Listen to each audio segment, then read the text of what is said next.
एजाज जी, अशोक चौधरी जी कह रहे हैं कि मौलाना की ज़रूरत नहीं है, सीएम नीतीश का ही चेहरा काफ़ी है। इस चीज़ को कैसे देखते हैं? देखिए, अशोक चौधरी जी जिस भाषा का इस्तेमाल कर रहे हैं, यह स्पष्ट रूप से इस बात का द्योतक है कि जनता दल यू भारतीय जनता पार्टी में विलीन कर चुकी है अपने आप को। सिर्फ औपचारिकता बाकी है। भारतीय जनता पार्टी के साथ जिस तरह से जनता दल यू के नेता खड़े हैं, ललन सिंह का जो वक्तव्य लोकसभा में हुआ वक्फ संशोधन बिल पर, या संजय झा का जो वक्तव्य हुआ वक्फ संशोधन विधेयक पर, और अब अशोक चौधरी का जो वक्तव्य सामने आ रहा है, यह स्पष्ट रूप से इस बात का इशारा है कि जनता दल यू कुछ ही दिनों के बाद अपने विचारों को भारतीय जनता पार्टी में तो विलीन कर ही चुकी है।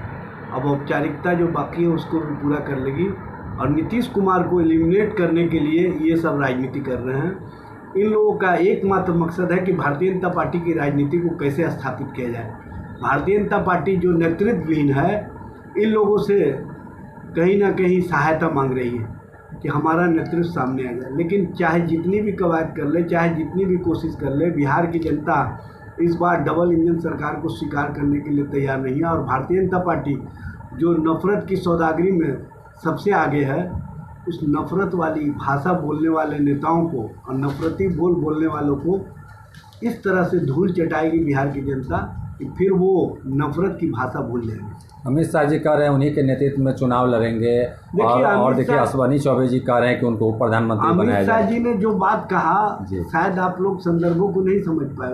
उनसे पूछा पत्रकार ने कि क्या आप नीतीश जी को ही मुख्यमंत्री बनाएंगे, तो उन्होंने इस पर चुप्पी साध लिया। उन्होंने कहा कि नीतीश जी के नेतृत्व में अभी बिहार के वो मुख्यमंत्री हैं, उन्हीं के नेतृत्व में हम चुनाव लड़ेंगे। उसके बाद फिर दोबारा पत्रकार ने पूछा कि क्या मुख्यमंत्री उन्हीं को बनाएंगे, तो कहे कि आप लोग, जब मैं मुख्यमंत्री के रूप में उनके नेतृत्व में चुनाव लड़ रहा हूँ, तो समझ लीजिए कि किस तरह का वो खेल खेल रहा है। और भारतीय जनता पार्टी की जो रणनीति है कि नीतीश कुमार को राजनीति से पूरी तरह से बेदखल कर दिया जाए, उसी संदर्भों में कहीं ना कहीं अश्विनी चौबे ने बयान दिया है।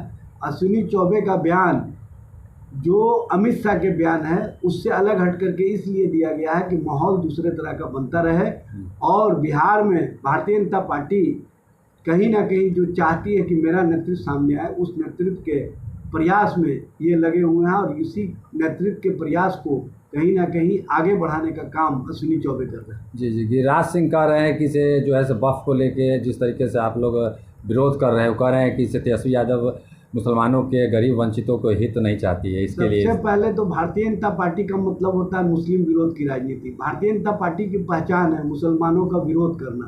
भारतीय जनता पार्टी की पहचान है मुस्लिम विरोध एजेंडा को आगे बढ़ाना। पूरे देश में 295 लोकसभा के सदस्य हैं एनडीए के, एक भी मुसलमान नहीं। 125 एनडीए के राज्यसभा में सदस्य है, सिर्फ एक मुसलमान।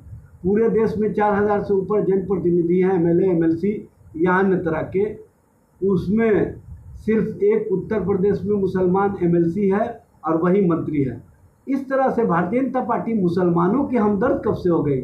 मुसलमान के खिलाफ अपनी राजनीतिक वजूद को जिसने स्थापित किया है, वो मुसलमानों के हमदर्दी नहीं, बल्कि कहीं ना कहीं मुसलमानों का जो धार्मिक अधिकार है, जो संवैधानिक अधिकार है, उसको छीनने के प्रयास में इन लोगों ने इस तरह का वक्फ संशोधन विधेयक लाया। गरीब और वंचित और पसमानदा मुसलमानों के नाम पर मुसलमानों में कहीं ना कहीं जो मजहबी आज़ादी है उसको छीनने का प्रयास कर रही है।